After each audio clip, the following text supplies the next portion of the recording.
Tracking, alerting, protecting. This is WKYT News at Noon.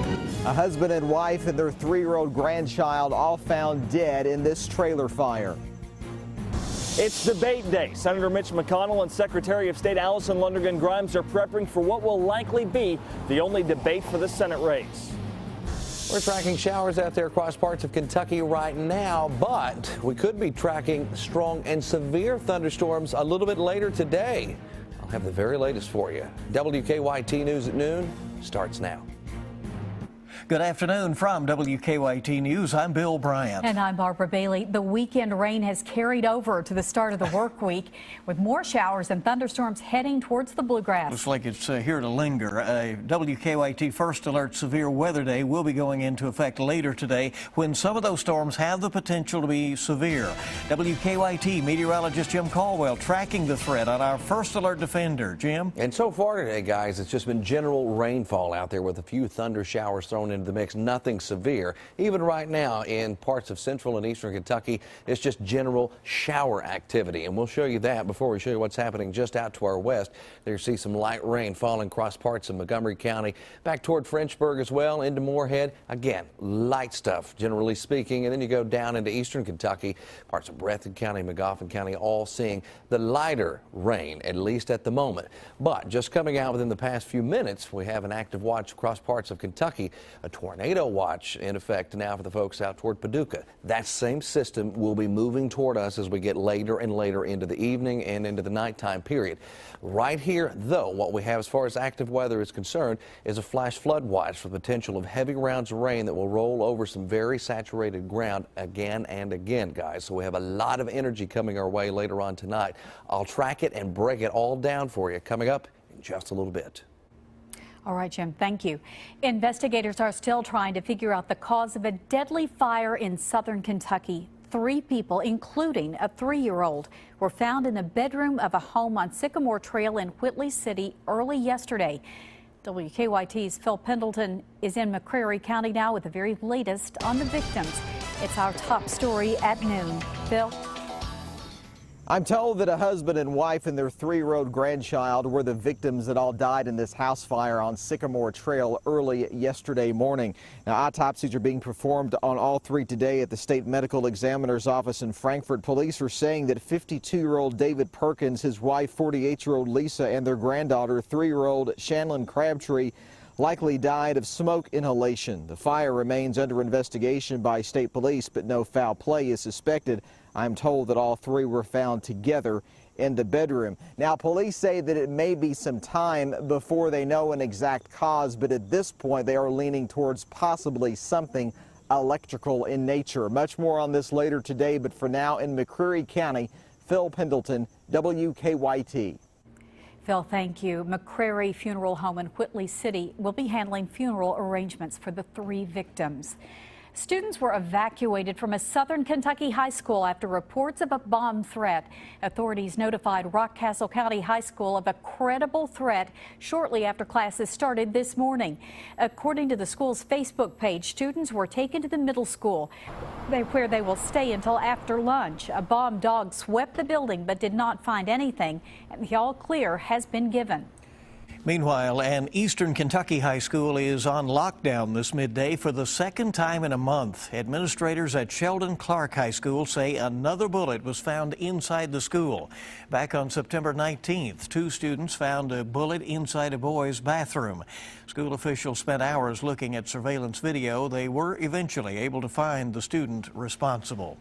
Police are questioning a Kentucky teenager after he was found driving a stolen dump truck today. The 15-year-old boy is accused of taking a joyride from Glasgow out in western Kentucky all the way up to Richmond. WKYT's Rebecca Smith tells us how he was finally caught. Rebecca. This teenager's joyride in a dump truck ended pretty abruptly when police stopped him along I-75 southbound. This was after they received a call from someone in Nicholasville reporting some very suspicious activity. Kentucky State Police says at about 8 o'clock this morning, a witness says a teen asked for directions at a Jessamine County gas station. Police were alerted and caught up with him on the interstate about 45 minutes later. Preliminary indicators are that he took the dump truck in Glasgow and was trying to run away from home. Police say since the teen isn't even at the driving age, things could have been a lot worse. With the weather being the way that it is outside, the trucks don't operate like cars do. They're going to need a little bit more stopping distance. They're going to need a little bit more experienced driver to operate it. But to make it as far as he did, it wouldn't surprise me if he didn't have some knowledge of how to operate it. Kentucky State Police interviewed this teenager all morning long. They say he's likely to be charged with receiving stolen property. Reporting in Richmond, Rebecca Smith, WKYT. Rebecca, thank you. State police say no burglary tools were found in the dump truck. They are still working with the truck company to find out how the teen got access in the first place. The search continues at this noon hour for the person who broke into a Lexington restaurant early today. Police say the burglar got into Logan's Roadhouse on South Broadway by climbing through an air vent on the roof. Once inside, the suspect damaged the safe and took money out before breaking out the back door. A canine unit was brought in to look for him, but could not track the scent beyond the restaurant's perimeter. Investigators are hoping surveillance video will help them track down the man who held up a Lexington gas station overnight. It happened just after 5 o'clock this morning at the Shell on Richmond Road near Man o' War. Police say the suspect's face was covered when he entered the store, implied he had a weapon, and demanded money. He got away with $300. Well, driving is getting a whole lot cheaper as we head towards the holiday travel season. According to GasBuddy.com, the national average for a gallon of regular is $3.22, down 12 cents in the last 3 weeks.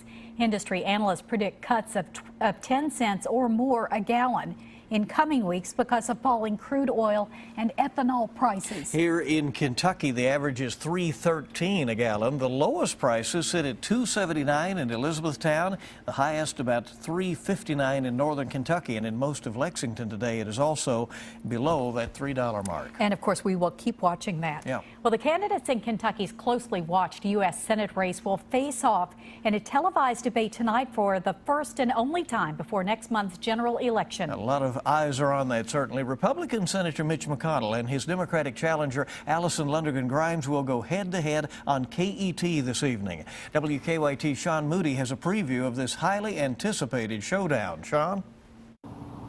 Organizers here at KET tell me they expect to see a whole lot of people out here this evening, not just campaign officials, but supporters from all across the state gathering outside the building to watch what will likely be the only debate in the Senate race.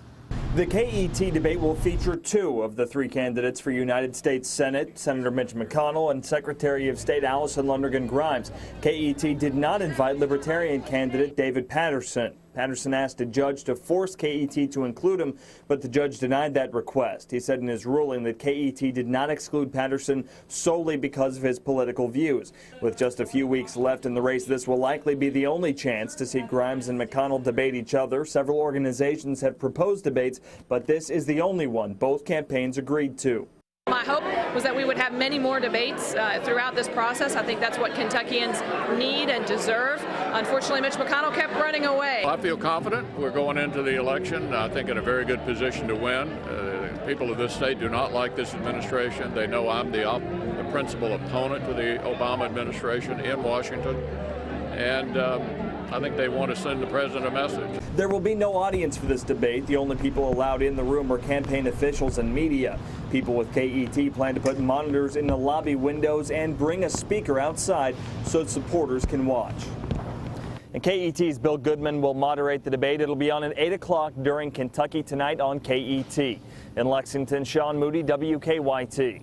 Sean, thank you. The Libertarian candidate will still try to be heard. According to Patterson's Twitter account, he will be answering voter questions via Twitter during this evening's debate. Hundreds of thousands are expected at a birthday party in Louisville this week. It's a big one. The Belle of Louisville is marking a major milestone, 100 years of cruising the Ohio River. Cruises, riverboat races, parades, fireworks, and a balloon glow will mark the occasion. The Louisville Convention and Visitors Bureau expects the event to bring in as many as 300,000 people, creating an economic impact of $6 million. The celebration starts tomorrow and lasts through Sunday. A century of rolling on the river. A big celebration.